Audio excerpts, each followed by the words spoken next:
नमस्कार, capital TV में आपका स्वागत है। आज एक ऐसी खबर लेके आया हूं जिसे आप सुनेंगे तो आप दंग रह जाएंगे, क्योंकि सुप्रीम कोर्ट ने मोदी सरकार को एक नोटिस दिया है और जिसमें ये कहा गया है कि उनके पास एक पीआईएल है जिसमें तमाम तरह के टैक्सों को खत्म करके एक टैक्स, एक तरीका, एक ही तरीके से टैक्स लिया जाए, उसके ऊपर सरकार की राय क्या है।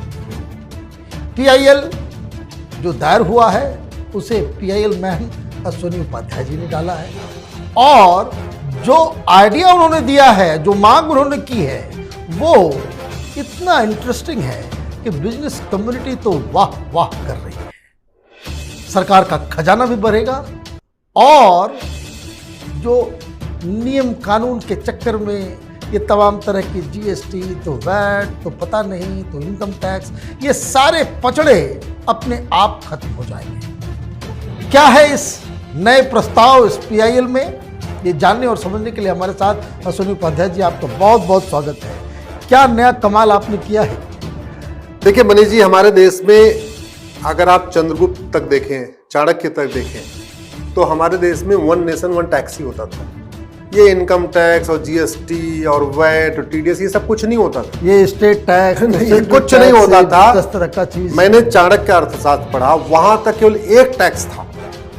जितने भी व्यापार करने वाले थे पर्टिकुलर टैक्स देते थे। भाई ठीक है, एक टैक्स दे दिया, बस बात खत्म। और कोई टैक्स था ही नहीं। और चाणक्य के समय में जो कौटिल्य का जमाना था, उस समय भारत की जीडीपी दुनिया की 38% थी। 38% जीडीपी थी भारत की, जब टैक्स केवल एक था। यानी जब वन नेशन वन टैक्स था तो भारत की जीडीपी 38% थी। आज हमारे पास टैक्स का पूरा एकदम कहते हैं मकड़जाल बना हुआ है, तो भारत की जीडीपी हम 2 डिजिट में नहीं पहुंचा पा रहे हैं। भारत के ग्रोथ में जो सबसे बड़ी बाधा बनी है ये टैक्स का पूरा मकड़जाल। माननीय प्रधानमंत्री जी ने बहुत अच्छा एफर्ट किया और जीएसटी आ गया, तो लगभग 40 तरीके का टैक्स था, वो मिक्स होके जीएसटी में मर्ज हो गया। लेकिन आज भी अभी भी अलग अलग टैक्स चल रहे हैं। इनकम टैक्स चल रहा है, जीएसटी चल रहा है, वैट चल रहा है, टीडीएस चल रहा है। इस तरीके के टैक्स आज भी चल रहे हैं। कस्टम एक्साइज तो चलना चाहिए, ठीक है, अगर विदेश से कुछ लेन देन हो रहा है वो अलग है, वो अलग विषय है। लेकिन भारत के बाकी सारे टैक्सों को जो हमने अपनी पीएल फाइल किया है, जिसपे सरकार को नोटिस हुआ है, वित्त मंत्रालय को नोटिस हुआ है, गृह मंत्रालय को भी नोटिस हुआ है, कानून मंत्रालय को भी नोटिस हुआ है। हमने ये कहा कि आप ये इनकम टैक्स खत्म करिए, जीएसटी को खत्म करिए, वैट को खत्म करिए, टीडीएस खत्म करिए। अब खत्म करने का मतलब क्या हुआ? इनकम टैक्स खत्म मतलब इनकम टैक्स डिपार्टमेंट खत्म, जीएसटी खत्म मतलब जीएसटी का इतना लंबा चौड़ा जो पूरा इंफ्रास्ट्रक्चर है, अधिकारी, ये वो, चपरासी, क्लर्क, फला फला, वो खत्म। आपका टीडीएस खत्म, यानी बैंक का बहुत बड़ा काम खत्म।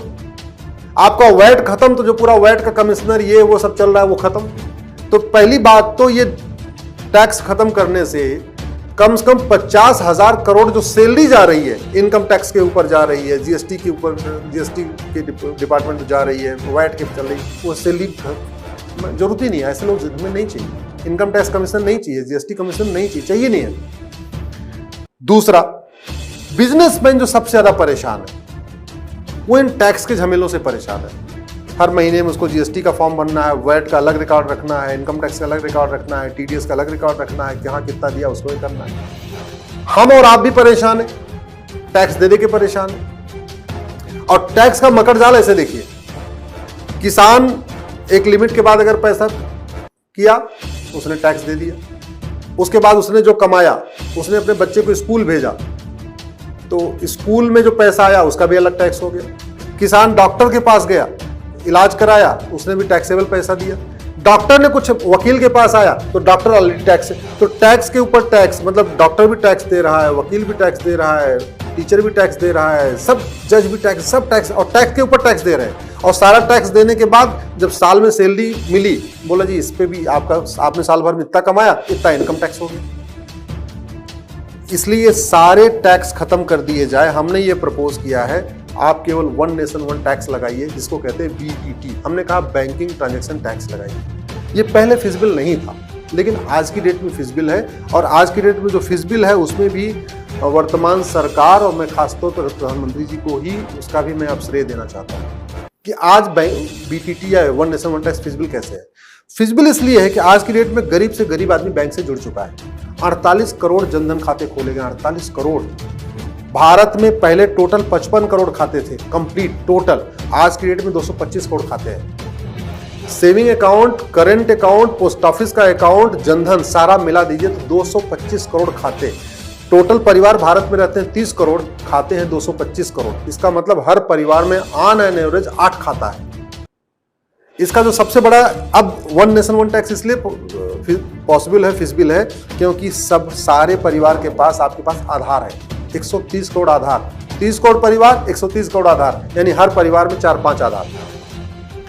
आज की डेट में आधार पैन से लिंक हो चुका है, आधार वोटर आईडी से लिंक हो चुका है, आधार बेस्ड पेमेंट भी शुरू हो चुका है। अब आज की डेट में केवल करना यह है, सारे टैक्स खत्म कर दीजिए, कैश लेन देन की लिमिट सेट कर दीजिए। हमने जो सजेस्ट किया है कि जिस सामान की एमआरपी 5,000 रुपए से ज्यादा हो, जिस सर्विस की जो सर्विस 5,000 से ज्यादा हो, अगर आपका बिजली का बिल 5,000 रुपए से कम आ रहा है तो आप कैश जमा कर सकते हैं। 5,000 रुपए से ज्यादा हुआ तो अब आप कैश नहीं कर सकते, आपको अपने ATM, Bhim, UPI, debit card के डिजिटल पेमेंट करना। आपने मोबाइल खरीदा, आपने शर्ट खरीदा, आपने खाना खाया, आपने रेलवे का टिकट लिया, एयर का टिकट लिया, जो भी किया, अगर आपका बिल 5,000 रुपए से ज्यादा है, 5,000 या उससे ज्यादा है, फिर आप कैश नहीं कर सकते।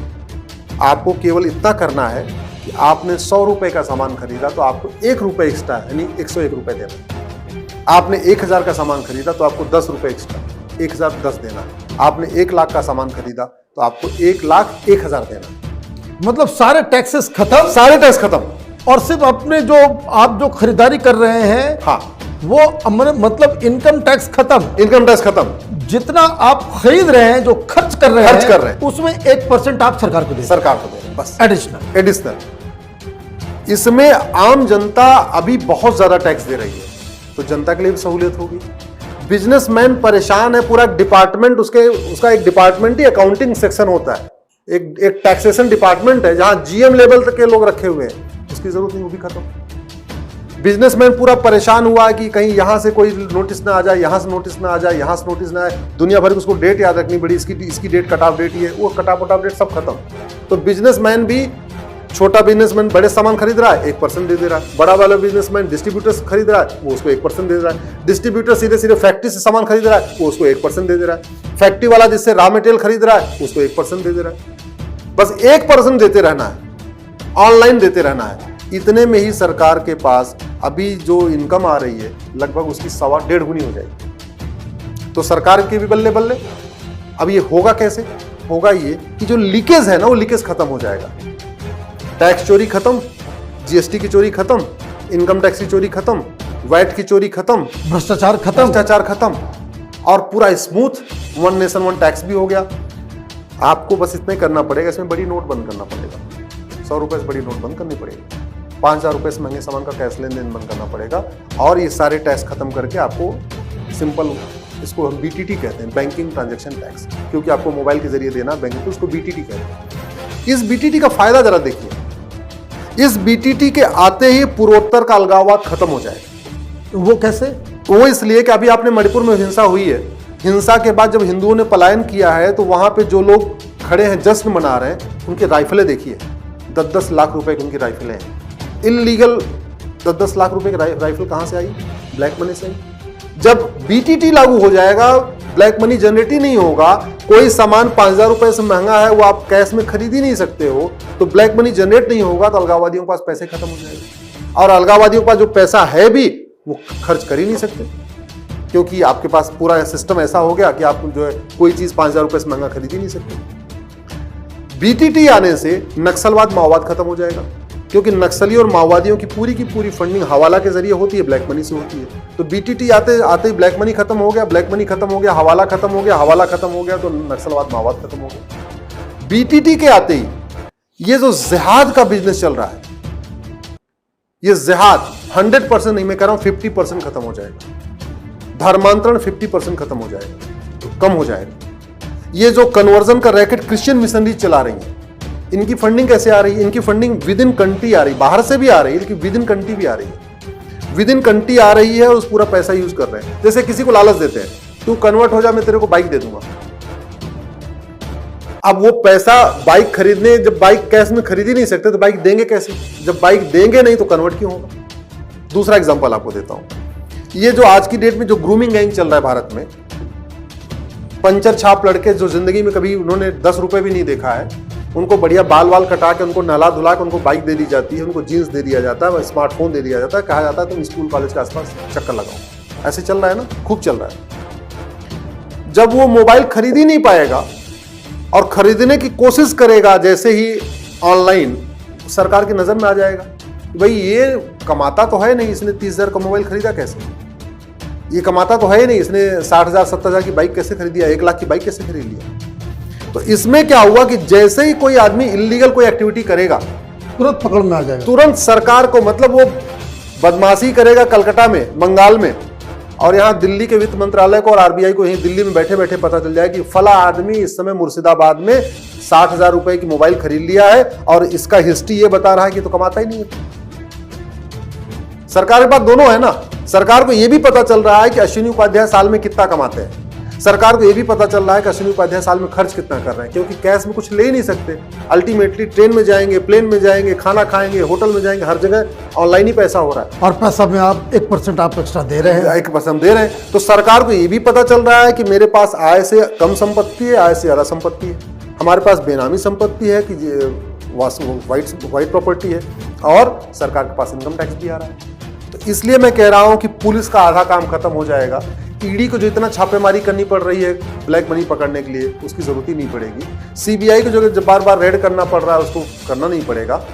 ब्लैक मनी का पूरा खेल खत्म हो जाएगा, और ब्लैक मनी का खेल खत्म होने के बाद इस वन नेशन वन टैक्स का सबसे बड़ा फायदा आपको मैं बता रहा हूं। ये जो पटना में अभी सम्मेलन हुआ है ना, ये सम्मेलन तभी तक हो रहा है जब तक भारत में ब्लैक मनी है, और ये ब्लैक मनी जनरेट करने के लिए सम्मेलन भी हो रहा है। अल्टीमेटली ये नोट जीवी और वोट जीवी नेता, सत्ता उनको चाहिए नोट कमाने के लिए, खजाना लूटने के लिए। तो जब ये भी खर्च नहीं कर पाएंगे तो वो पैसा कमा के करेंगे क्या? मैं ये सूत्र ऐसा आपको बता रहा हूं, भारत में वन नेशन वन टैक्स लागू हो जाए, बीटीटी लागू हो जाए, तो भारत में केवल एक पॉलिटिकल पार्टी बचेगी, बस एक, वो है बीजेपी। दूसरी सर्वाइव ही नहीं कर पाएगी। बीजेपी कैसे सर्वाइव कर लेगी? 22-23 करोड़ लोग वोट देते हैं, इसमें से लगभग 5 करोड़ लोग एक्टिव मेंबर हैं।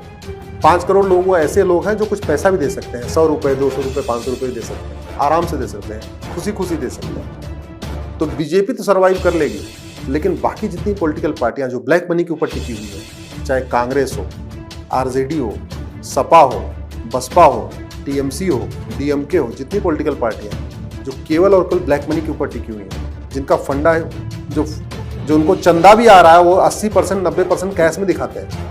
ये पॉलिटिकल पार्टियां जब अपना इलेक्शन कमीशन में अपना रिटर्न फाइल करती हैं, कहती हैं कि हमको पता ही नहीं किसने तो पैसा दिया, क्योंकि हमारा तो 80% कैश आ गया। भैया जब कैश की लिमिट ही सेट हो जाएगी तो कैश आएगा ही नहीं, और कैश आएगा भी तो जब खर्च करेंगे तो पकड़े जाएंगे। टेंट लगवाएंगे तो टेंट वाले को कैश में देना पड़ेगा, ऑनलाइन करना पड़ेगा।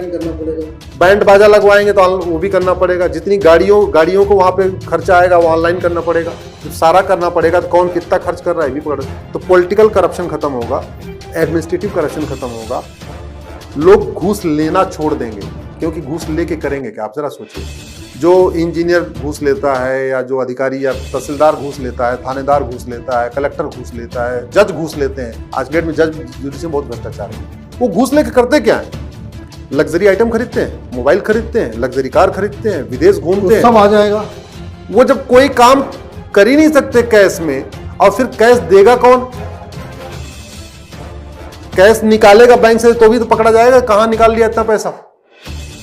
और कैश दे भी दिया तो जिसको दिया थानेदार तहसीलदार को खर्च कहां करेगा? तो ये क्या लग रहा है कि इसकी सुनवाई कब फिर से रिज्यूम करेगी सरकार? अगस्त में इसकी 3 अगस्त या 4 अगस्त को इसकी फिर से सुनवाई है, तब तक सरकार को नोटिस करना है। लेकिन ये ऐसा विषय है कि इस पर थोड़ा सा मुझे लगता है कि मुझे बहुत ज़्यादा मेहनत करनी पड़ेगी, लेकिन इंफ्रास्ट्रक्चर पूरा रेडी है। सरकार की मुझे लगता मंशा भी है। माननीय प्रधानमंत्री जी तो लगातार डिजिटल इंडिया की तरफ आगे बढ़ ही रहे हैं। आज की डेट में घर घर डिजिटल इंफ्रास्ट्रक्चर पहुंच चुका है, लोग कनेक्ट हो चुके हैं। अब तो 5G भी लॉन्च होने वाला है, लॉन्च भी हो गया बहुत सारे शहरों में। अब ये फिजिबल है, प्रैक्टिकल है, देश की दिशा और दशा बदल जाएगी। अवैध काम करने वाले भारत छोड़ के भाग जाएंगे, मैं आपको गारंटी दे सकता हूँ। आपका बहुत बहुत धन्यवाद। आप इसी तरीके से देश के लिए जो है लड़ते रहिए। बहुत सारे लोग बहुत सारी अपेक्षा के साथ आपके इन काम को जो है वो उसका अवलोकन करते रहते हैं। बहुत बहुत धन्यवाद।